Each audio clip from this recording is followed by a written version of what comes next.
You've got to tune to the afternoon show. It is listener-powered, KEXP 90.3 FM in Seattle, worldwide, KEXP.org. Joining me right now in the performance space, Illuminati Hotties. Take it away. All right. All my favorite socks are getting holes in them. All my favorite people got a load on them. But I heard that you feel better, better than ever.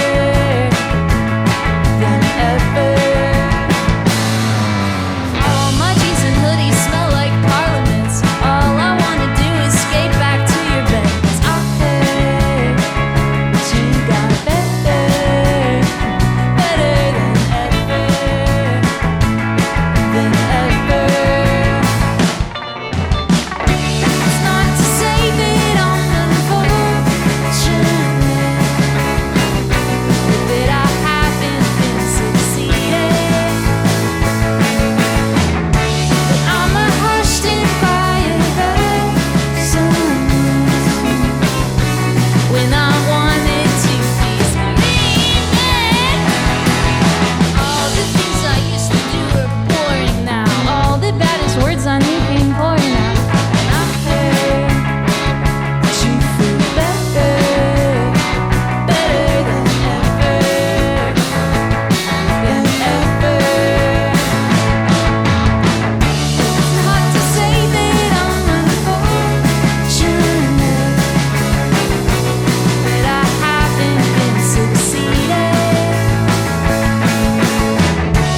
I'm a hushed and quiet person when I wanted to be screaming. All day long I waited for my phone to ring. I counted every glow star on my ceiling. Texted you a picture where you looked pretty. Wondered if you saved the ones you had of me. I'm sure you must feel better, better than ever. I'm sure I could do better.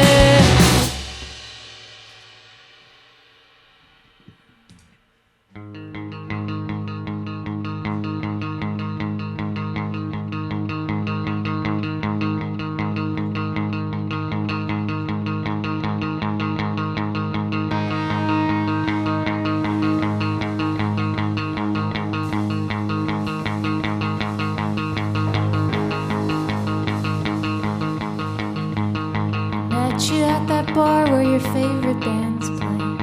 Could barely hear ya, forgot to close my 5-drink tab.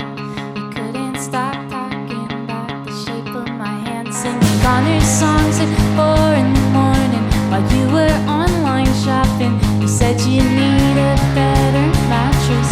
I said I'm not staying long enough to see that.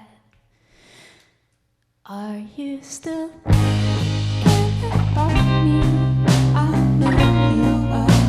I still wonder, are you thinking about me? I know you are. I still wonder.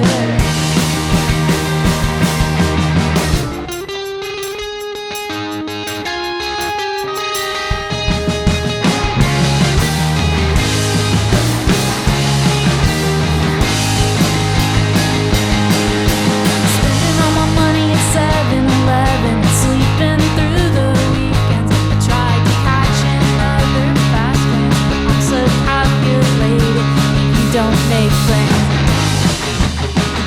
It's stupid, I'm losing, but you quote my lyrics every single night. Are you still thinking about me? I know you are, but I still wonder. Are you thinking about me? I know you are, but I still wonder.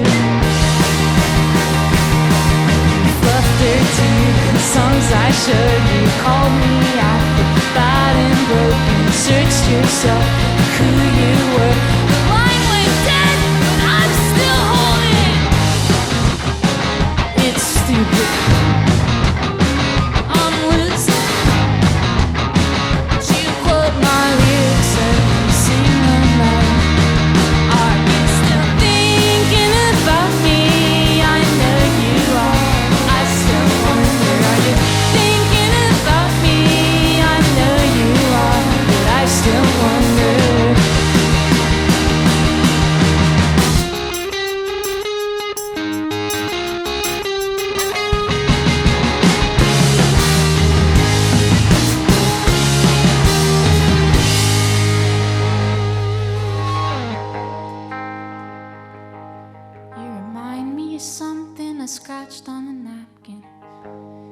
doesn't matter how many people love you. All that matters is how one person loves you. Kissed me on the temple when you thought I was sleeping and said, you are so. I never quite caught the last word, but I'm sure it's the sweetest thing that I've ever not heard. Wow, I love that so much. Illuminati Hotties live on the afternoon show here on KEXP. Two of the rippers off the debut album that came out last year, Kiss Your Frenemies. Shape of My Hands and You're Better Than Ever, and Illuminati Hotties playing tonight at the Sunset Tavern.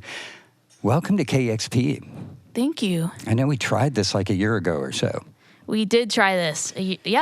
Probably exactly a year ago. So super excited to have you on. Thank you. Sarah, do you mind introducing the band super quick? Absolutely. This is Nathaniel on guitar, Nathaniel Noten Freeman over here. This is Tim Kmet on the drums. Hello. Trucker Tim. And this is Zach Bilson on the bass over here. Hey, yeah. My name is Sarah Tudson. Welcome to KEXP. So, Sarah, I don't even know where to start. You have a really interesting background. So I'm going to go into kind of your other, career. Sure. So, so you also work as a producer and engineer in various studios around LA, and you've worked with just some really like a crazy list of artists. Like you've worked on records with Barbra Streisand, Coldplay, Macklemore.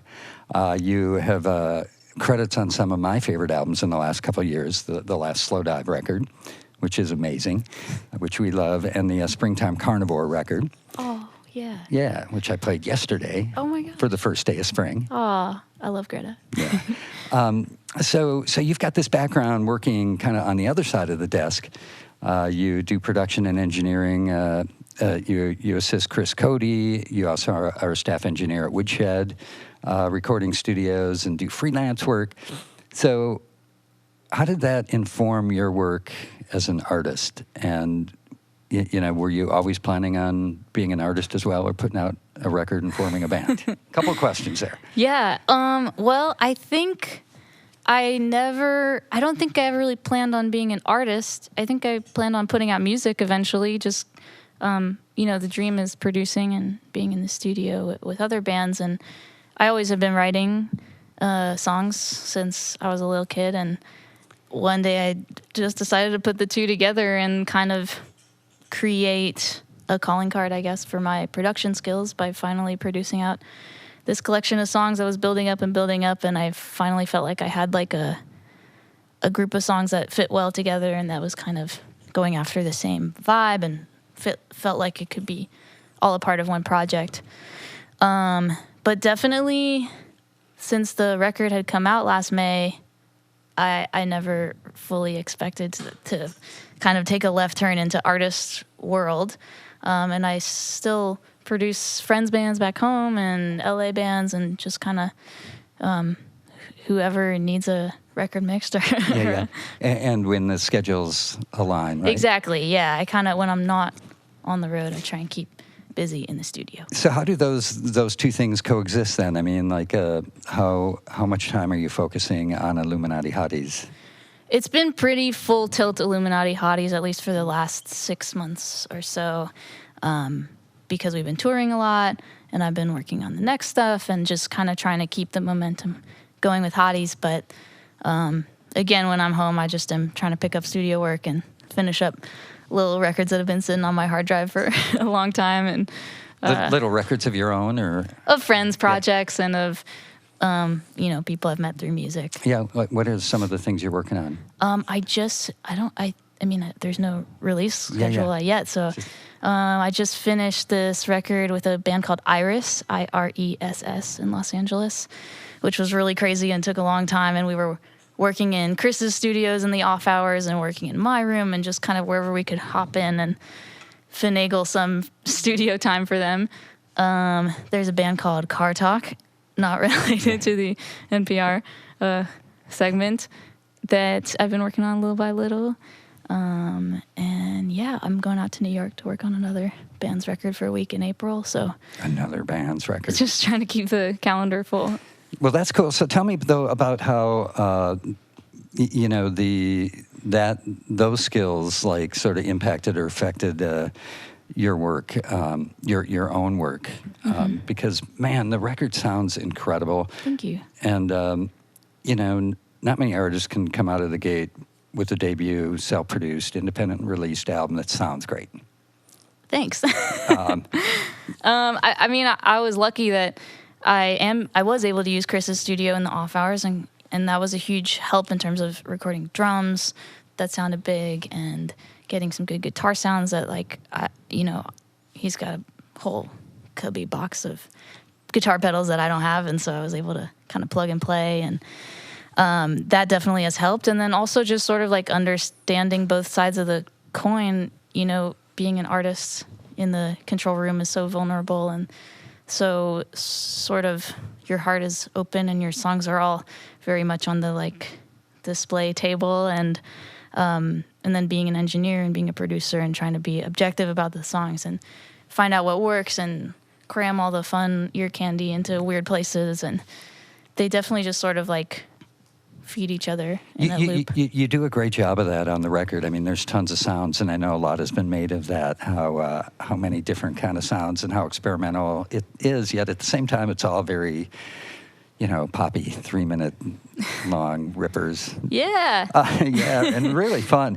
But what about the songwriting? Does hanging out in the studio and watching Barbra Streisand work affect how you write songs?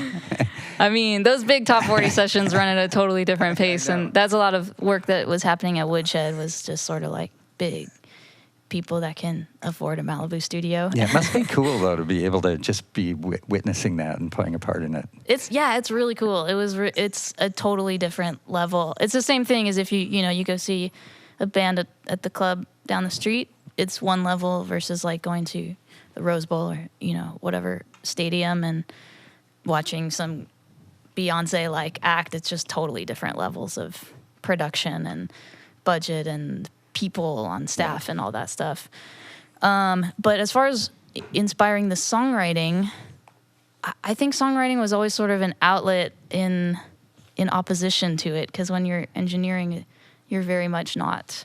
There is creativity in engineering, but it's like a very specific tinkering kind of creativity, and songwriting felt a little more like throwing paint on the wall. More immediate? Yeah.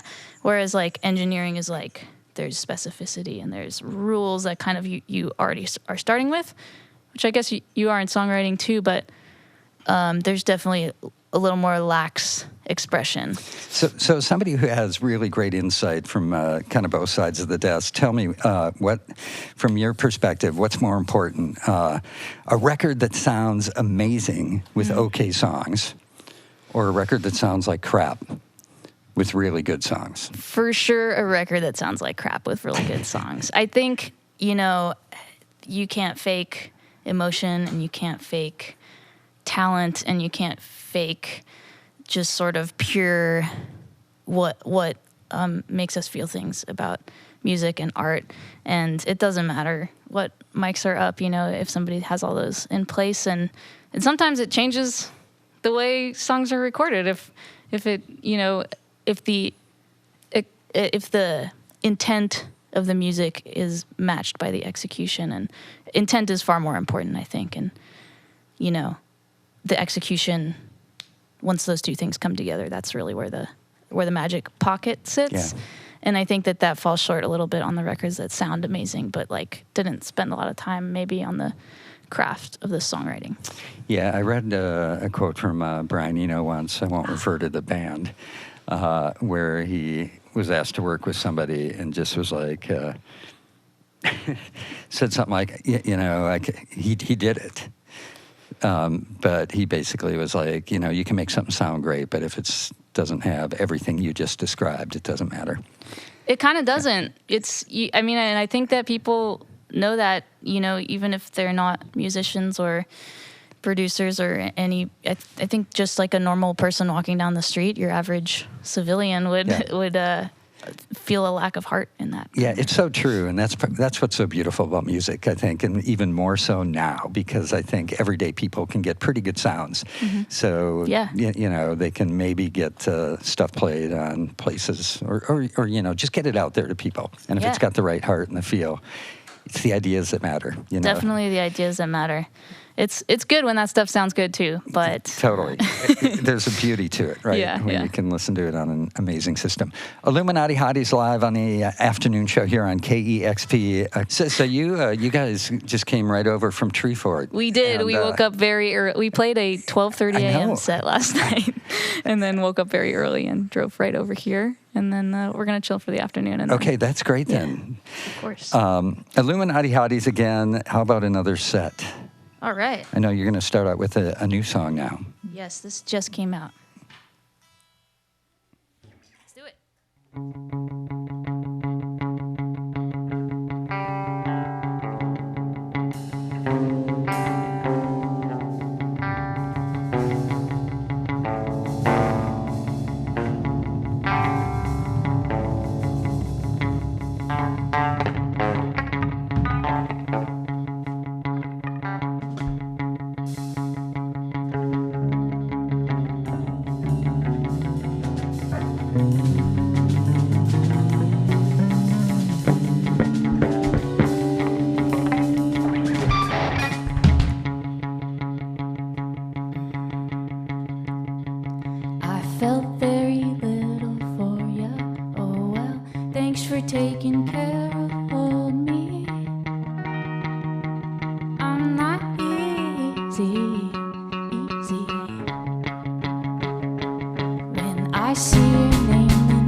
Isn't finding fate so funny? That seems easy. Okay. You're alright, but I wanna keep your dog. This is the last night unless you let me keep your dog. I know you want me close, but when you're gone it's her I miss the most. I'd rather keep your dog. On the night that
explain.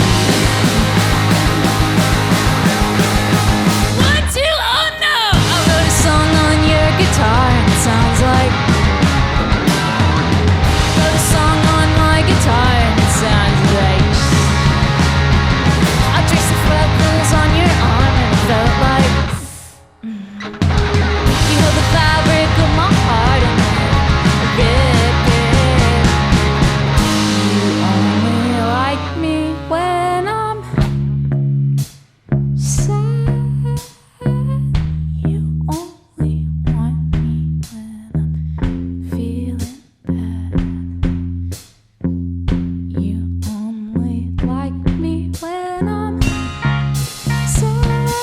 You only want me when I'm feeling bad. Now I'm feeling so bad. Watching everybody dance from the safe walk.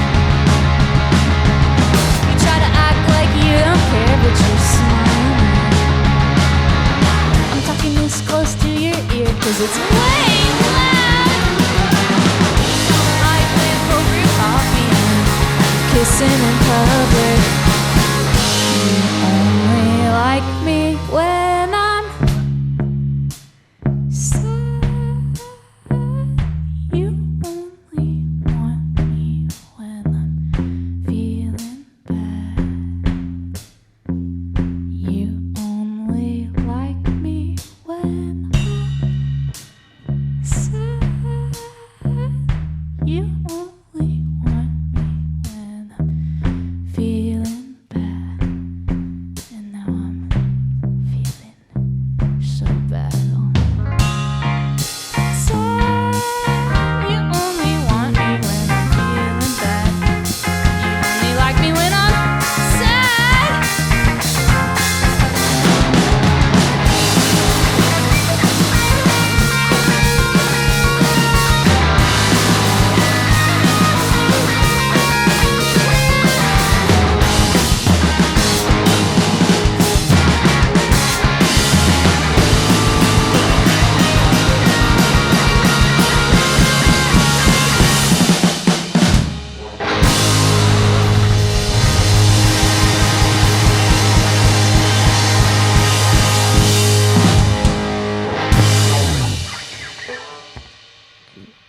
We got one more if that's cool.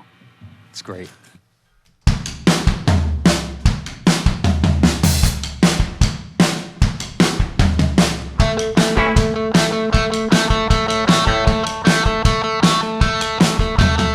The zipper's broken on my favorite hoodie. At 24, I'm somehow making rookie mistakes. Like just the other day, I asked, could we kick it? You looked away and kept your answer encrypted. I made a habit out of shuffling savings and standing toe to toe with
Thank you for that.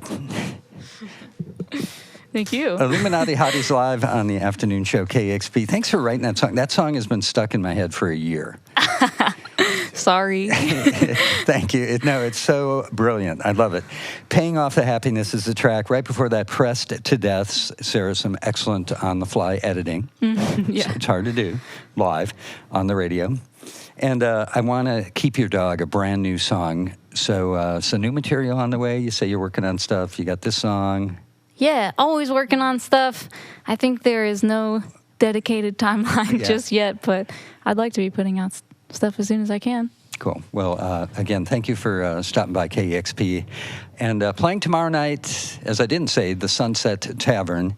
And again, Sarah, Zach, Tim, and Nate, thank you so much for joining us here at KEXP. Thank you, Kevin. And huge thanks to Jim, Justin, Scott, Allie, Kevin Suggs, Matt O, Allison, Kelsey, Matilde, and thanks to all the donors that make in-studio sessions like today's session with Illuminati Hotties possible. It's KEXP, Seattle. Discover new music at listener-powered KEXP.org.